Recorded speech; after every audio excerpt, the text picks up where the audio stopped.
What a great thing to think about. If you could ask God one question, what would it be? What would that question be? This morning, before we go home, I want to talk to you just for a few minutes about how we should not allow doubt to defeat our faith in Jesus. We learned last night with Reggie when he was here, he said that life, remember he said there's 2 life lessons you need to know. I think the first one is that there was a difference between boys and girls, right? The second one was what? Anybody remember? There we go. Life is a roller coaster full of ups and downs. And the point is to not get off. And that's what I want to talk to you about this morning, is the point of not getting off even when you face doubts. On the screen, there's a picture of a man. I think most of you probably recognize this individual. That's Steve Jobs. Steve Jobs has made a huge impact on the world as we live it today. Steve Jobs was the inventor of Macintosh computers, okay? And out of that came iPhones, iPads, iPods, Apple Watches. How many of you guys have any of those products in your home? If you have anything like that in your home, just raise your hand. It's revolutionized how we live our world. Steve Jobs was a genius. One of the greatest geniuses the world's ever known. But I don't know how many of you realize that Steve Jobs, as a young man, attended a Christian church with his parents. And at 13 years old, he went up to his pastor and he said, if I raise one finger, will God know what finger I'm going to raise before I raise it? Great question, huh? His pastor pulled him aside, Steve, yes, God would know because God knows everything, he said. Then Steve Jobs reached down and pulled out a Life magazine cover. And on the cover were starving children in West Africa. And he asked him this question. He says, does God know about these children? Does God know what's going to happen to them? And again, the well-intentioned pastor pulled Steve aside. He said, Steve, I know you don't completely understand, but yes, God knows, because God knows everything. And it was at that point that Steve Jobs made a decision. He declared that he did not want to worship such a God. And he walked out of the church and never returned. Steve Jobs allowed his doubt to defeat his faith. Now, those were honest questions. We all have questions like that in life. We all ask questions like we saw in the video. Questions like, does God really exist? I mean, is any of this really true? Does God truly love me like the pastor says on the stage or Reggie says? How do I know the Bible's really true? Or even what Phil was talking about earlier. Why does a good God allow bad things happen to good people? Like we've witnessed in the last 3 weeks between Las Vegas and fires in Napa and hurricanes. Or even me as a child, why did God allow my dad to die when I was 9 years old? Why did he choose me to grow up without a dad? I had all kinds of questions about that growing up. All kinds of questions about why did he choose me to have to live that way? And those are real questions. But we don't have to allow those questions, those doubts, to defeat our faith. See, the life of Thomas, an early follower of Jesus, is a great story, and that's what we're going to talk about this morning, is the life of Thomas. See, Thomas was a close follower of Jesus, yet he doubted Jesus. He battled with doubts, and we're going to find this story in John's biography of Jesus. So if you have your Bible, if you want to turn it on, or if you want to follow along, we're going to be in John chapter 20. And we see this story here of Thomas, and I want us to unpack this a little bit before we go home, because remember, life is a roller coaster. And you're at the high end of the roller coaster, but sometime when you get home, you're going to be at the bottom. And doubts are going to press in. And I want to address that this morning with you, okay? Because we see this happen in Thomas's life. So here we go. In verse 19, it says, that Sunday evening, the disciples were meeting behind locked doors because they were afraid of the Jewish leaders. Suddenly, Jesus was standing there among them. Peace be with you, he said. And as he spoke, he showed them the wounds in his hand and in his side. They were filled with joy when they saw the Lord. Again he said, peace be with you. As the Father has sent me, I am sending you. Then he breathed on them and said, receive the Holy Spirit. If you forgive anyone's sins, they are forgiven. If you do not forgive them, they are not forgiven. Catch this right here now. One of the 12 disciples, Thomas, nicknamed the twin, was not with the others when Jesus came. They told him, we have seen the Lord. But he replied, I won't believe it unless I see the nail wounds in his hands, put my fingers into them, and place my hands into the wound in his side. Now let's just pause there in the story and let's get the scene. Let's imagine the scene right here, okay? This is the scene. The disciples, it's a Sunday. They're in Jerusalem. They're hiding behind locked doors. They're hiding behind locked doors. It was just a few weeks ago that they came and arrested their leader, Jesus Christ, brutally arrested him and brutally murdered him, okay? And they're hiding behind locked doors, and Thomas is not with them. I don't know why Thomas wasn't there. I got to believe Thomas knew that the others were going to be there, but for whatever reason, he wasn't there. I wonder if it had to do with his doubt. I wonder if doubt was keeping him from being there. But in refusing to be with the other disciples, he was only feeding his unbelief. And so when Thomas shows up on the scene, his buddies, the other 12, are like, dude, you got to see what happened. Jesus showed up. They're encouraging him. They're sharing the encounter. Maybe like you will go home and say what God did in your life this week. But look at Thomas's response. This is what he says. He says, I won't believe it unless I see the nail wounds in his hands, put my fingers into them, and place my hand into the wounds in his side. It's from that story right there that Thomas gets a new nickname. Before that, he was known as the twin. But for the last 2 years, anybody know what his nickname has become? You guys know it. Doubting Thomas. He'll forever be known as the disciple that doubted. History's not been kind to Thomas.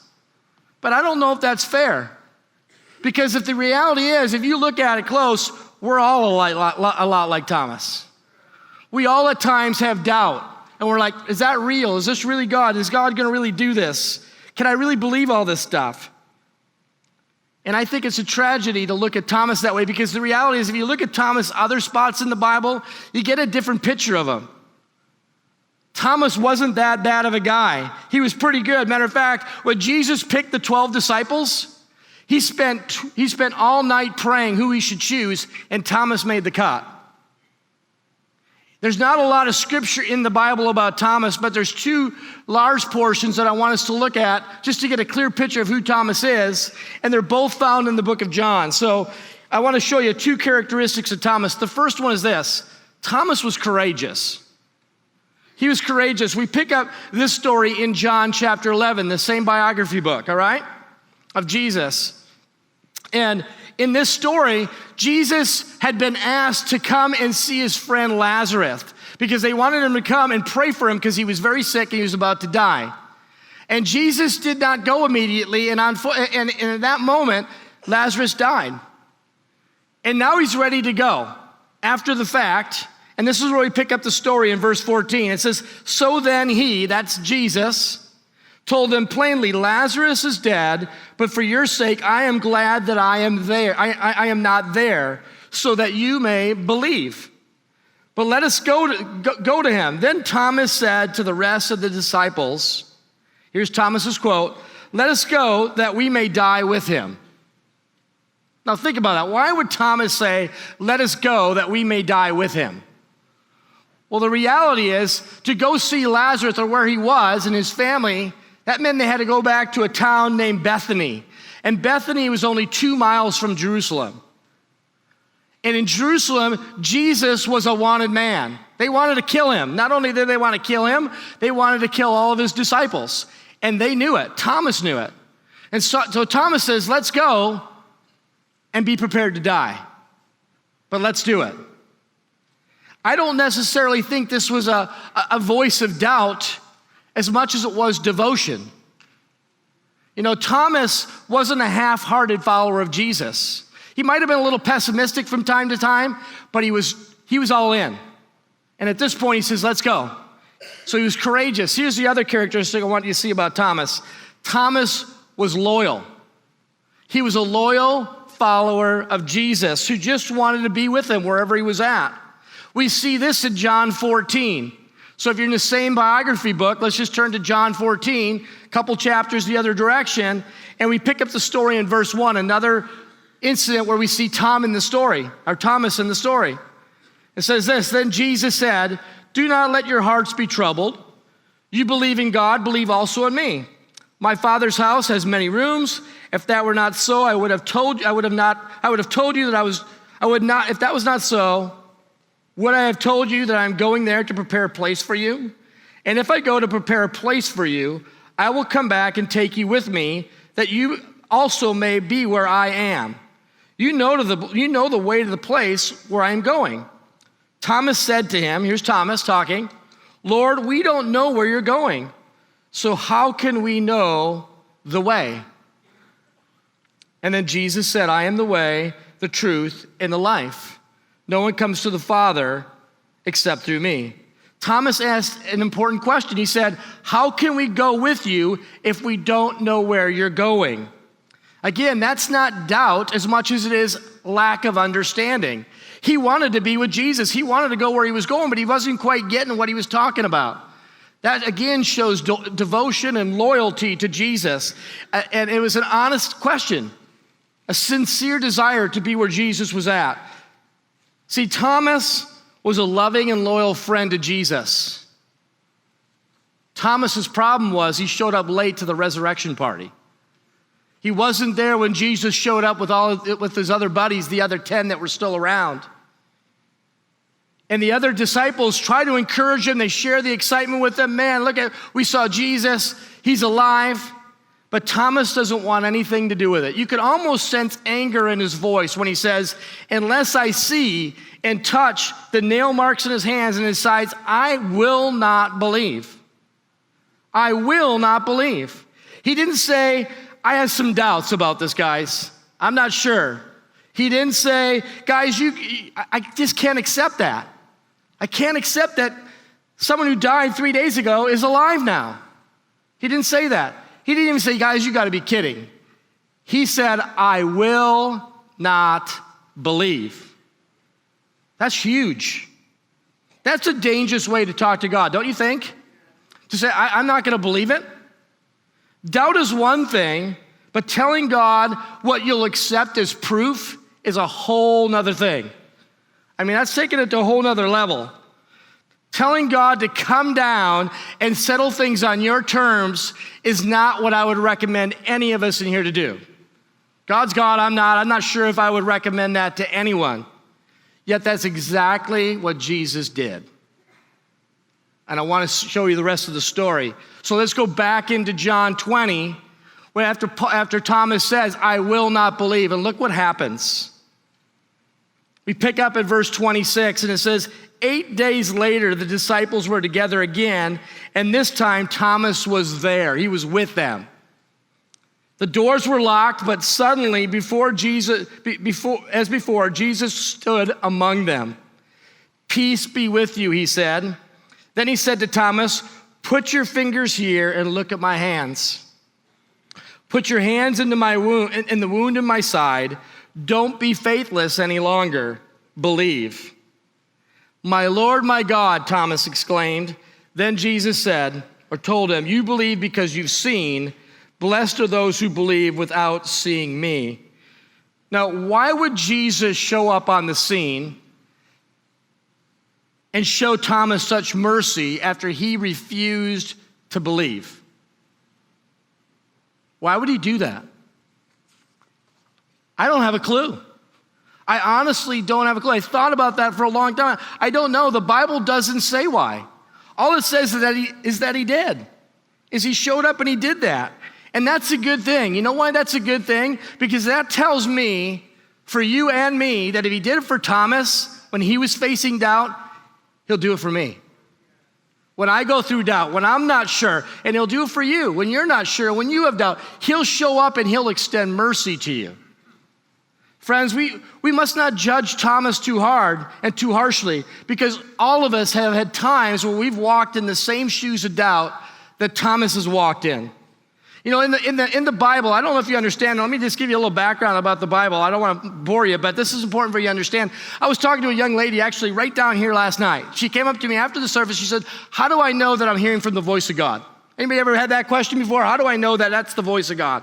Great question. So we kind of talked about it, and I began to tell her how the Bible was written over 4,000 years, how it's a collage of 66 different books, written by like 40 different authors, written in 3 different languages. So what we're reading today was written originally in the Greek language. It's been translated for us to understand it in the English.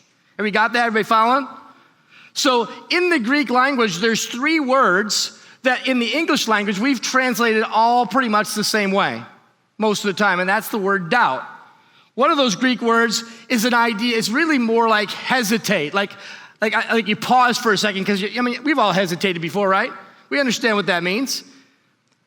There's another one we translate most often as just doubt, which we understand doubt as like you have some questions, you're not sure. And then there's this third word. In the Greek word, it's a pistos. And that's the word used in reference to this story of Thomas. And to understand what a pistos means, you got to understand what pistos means, because pistos means faith in Greek. And if you put an A in front of it, all that does is it means no. So when what the literal word is, no faith. That's the most dangerous kind of doubt there is. See, the other doubts will come and go. Those other flavors might slow you down. They might cripple you in the middle of crisis. But no faith, pistos, is what Steve Jobs had. It's what caused him to not come back. It was that doubt that said, I'm going to let it defeat my faith in Jesus.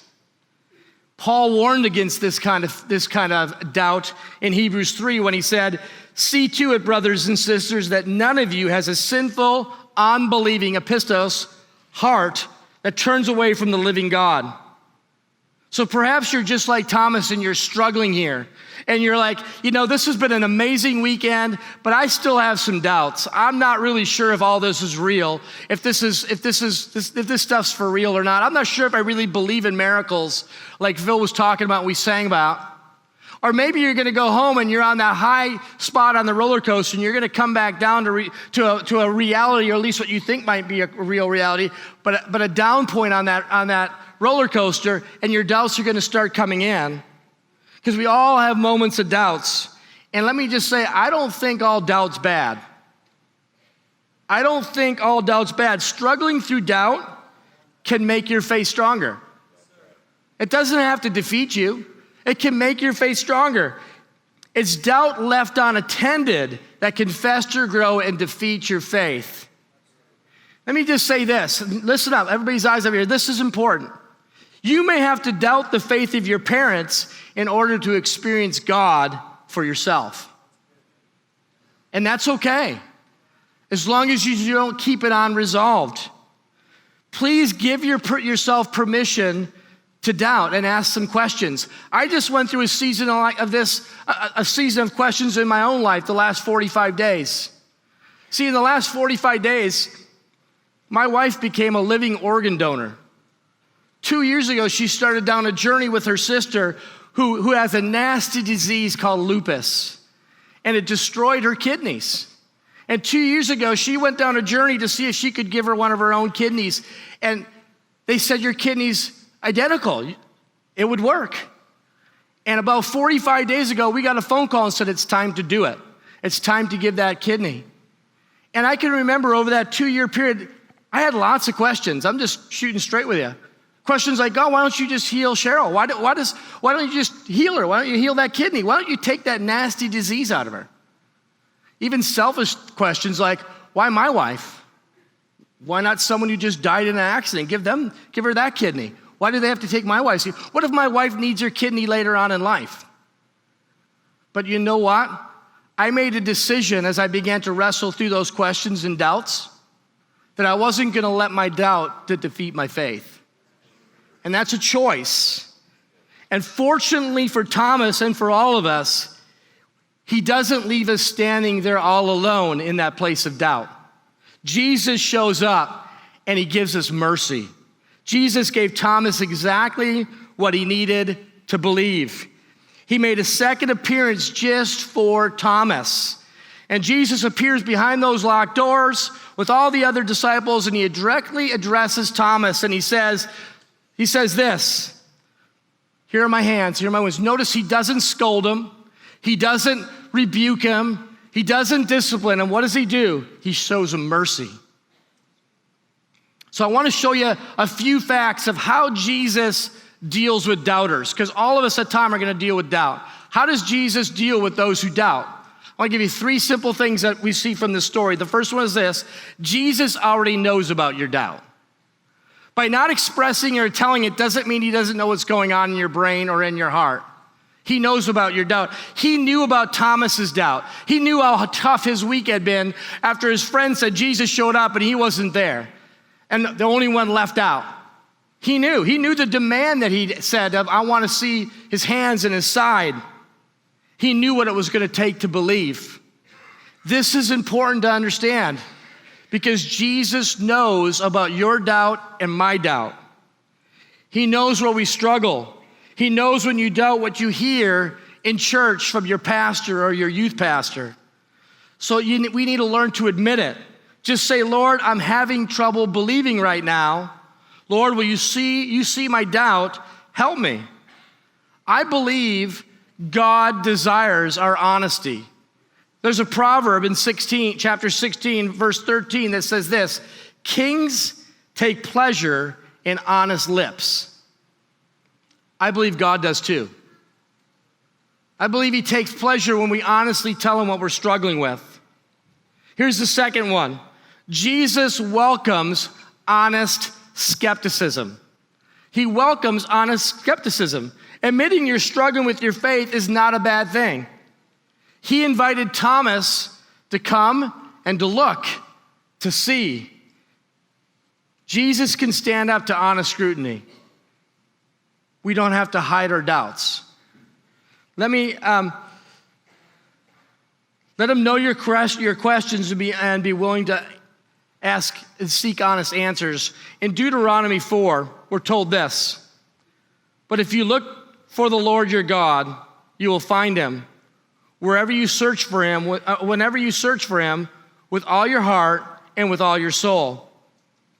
This verse tells us that in our doubts, if we will search, if we will examine and seek for answers, we will find deeper understanding of God. And we'll have a deeper understanding of our relationship to him. Faith isn't mindlessness. It's not like emptying your brain. Faith is mindfulness. It's filling your mind with truth. And that doesn't happen overnight. But at some point, you and I have to make up our mind if we're going to choose to believe in God or not. We must accept that we're not going to fully understand God, but there's enough evidence out there to believe in him, even though we might not fully understand him. Here's the deal, guys. If God is small enough for us to completely understand, then I believe he's too small for us to worship. Let me say that again. We've been worshiping him all weekend long, but if God's small enough for us to completely understand, then he's too small for us to worship. I choose to worship a God that I don't completely understand, that I can't completely comprehend. Because the reality is, if I could completely explain and understand everything about God, is he really God? He's just like me. He's human. Why would I want to worship him? He's infinite. I can understand him completely, and that's okay. Friends, if you search for him, though, I can tell you this: you will find him, and he can wash away your doubts. Here's the third and final thing I want you to know about this story, about how he deals with doubters. It's this: Jesus addresses doubt with mercy every time. In Jude 1:22, it says this: have mercy on those who doubt. And that's exactly what Jesus did for Thomas. He showed him mercy. He showed him grace. He didn't say, stupid, you've been walking with me for 3.5 years and now you're not going to believe.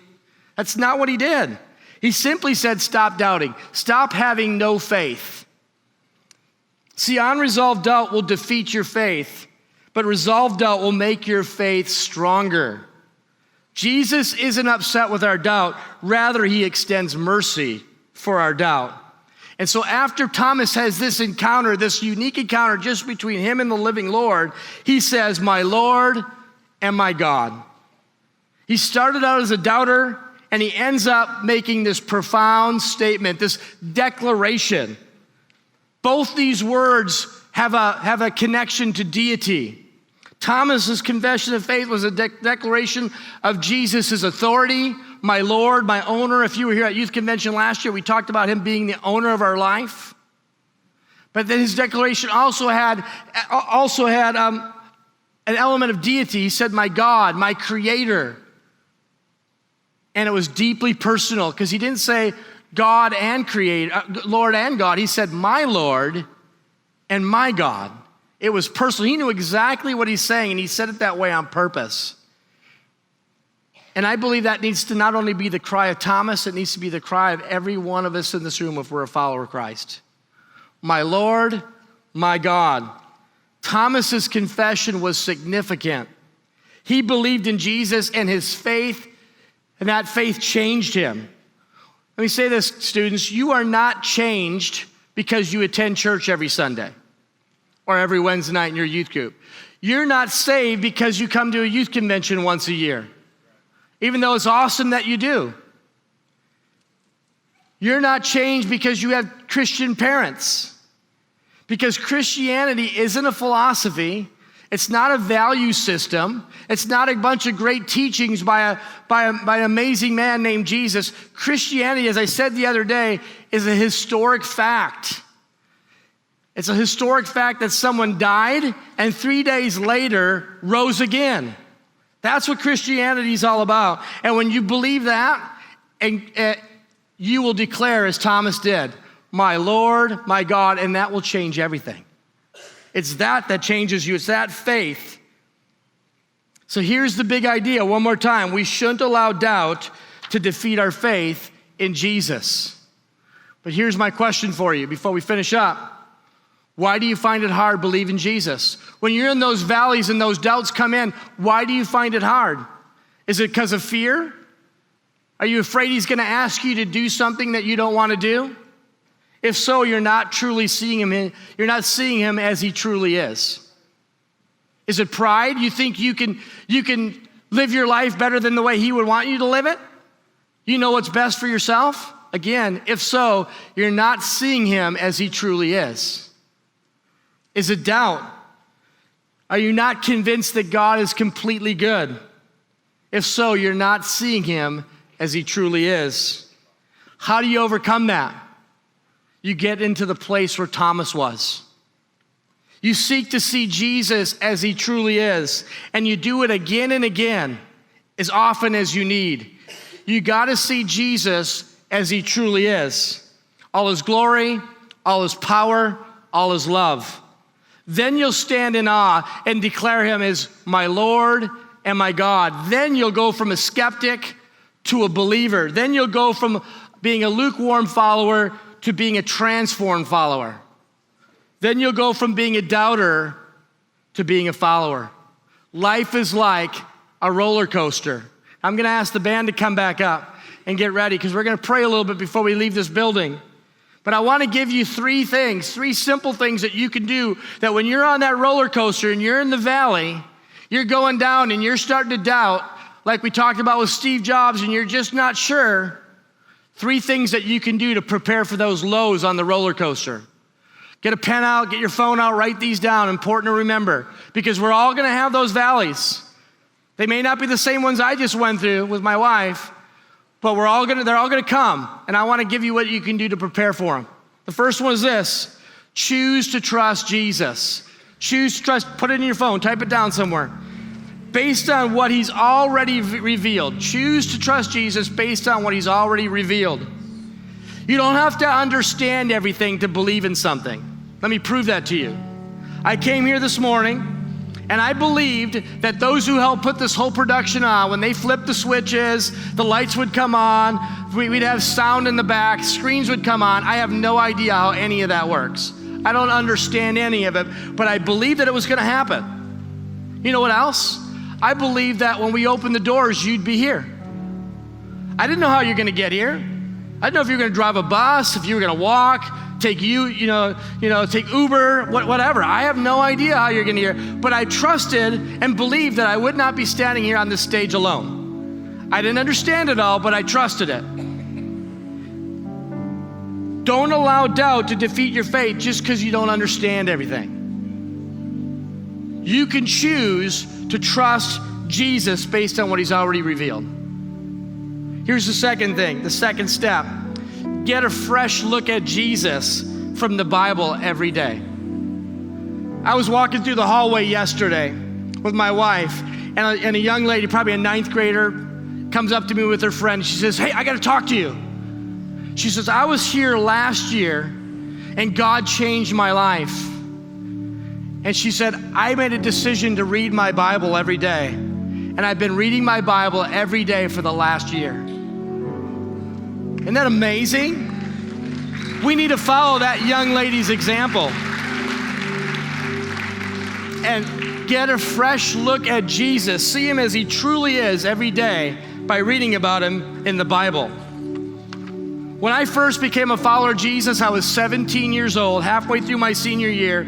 And when I got saved, my mom gave me a Bible. I can remember coming home from school and sitting on my porch and just being in it every afternoon, just reading it, reading the Gospels, reading the biographies of Jesus, Matthew, Mark, Luke, and John. I couldn't get enough of it, seeing who Jesus was.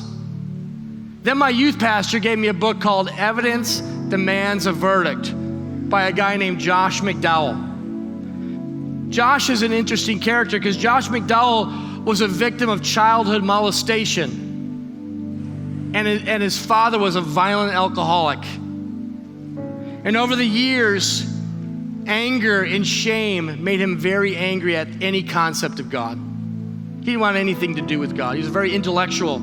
Went off to college, I believe, to become a lawyer, to study law. And he sought out Christians on his college that he could mock and scold and argue with because he didn't believe in God. He was angry at God. And then one day, one of those Christians challenged Josh McDowell, and he said this: "Prove that God doesn't exist. Prove that Jesus isn't who he said he was." And you know what? Josh, in his pride, set out on a journey to do just that. He was going to disprove Jesus and the claims of who Jesus said he was. But you know what? God had set him on a journey. And as he began to try to study to disprove Jesus, he began to believe in Jesus. There was overwhelming evidence that Jesus was who he said he was. And out of that experience, he encountered a living God. He encountered that historically Jesus did die and he did rise again from the grave and offer forgiveness for our sins. And he put his faith in Jesus. And he wrote a book called Evidence Demands a Verdict, best-selling book. Wrote another book called Jesus More Than a Carpenter. Great books. Get a fresh look at Jesus every day. Every day. And here's the last step you can take. Put it in your phone, write it down somewhere. Spend time with Jesus in prayer every day. Spend time with Jesus in prayer every day. Don't be afraid to tell him about your doubts. One of my favorite stories in the Bible is in the book of Mark, another biography of Jesus. And Mark tells his story of Jesus, and in chapter 9, he tells us of a story where Jesus heals a boy with an evil spirit. And the boy's father brings him to Jesus and he says this: "If you can do anything, take pity on us and help us if you can." What an interesting statement. If you can, take pity if you can. There's this faith and doubt wrestling in that one phrase. You can just hear it. He's not sure, but he wants to believe. And Jesus says this: "Everything is possible for him who believes." And immediately the boy's father cries out and prays this: "I do believe. Help me overcome my unbelief." I do believe. Help me to overcome my unbelief. The father was confessing his struggle to believe. In spite of the struggles of doubt, he was saying, I choose to believe. Even though I don't understand it all, even though I have these doubts, I'm going to choose to believe anyways.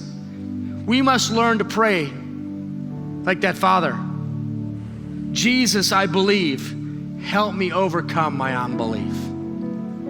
It's okay.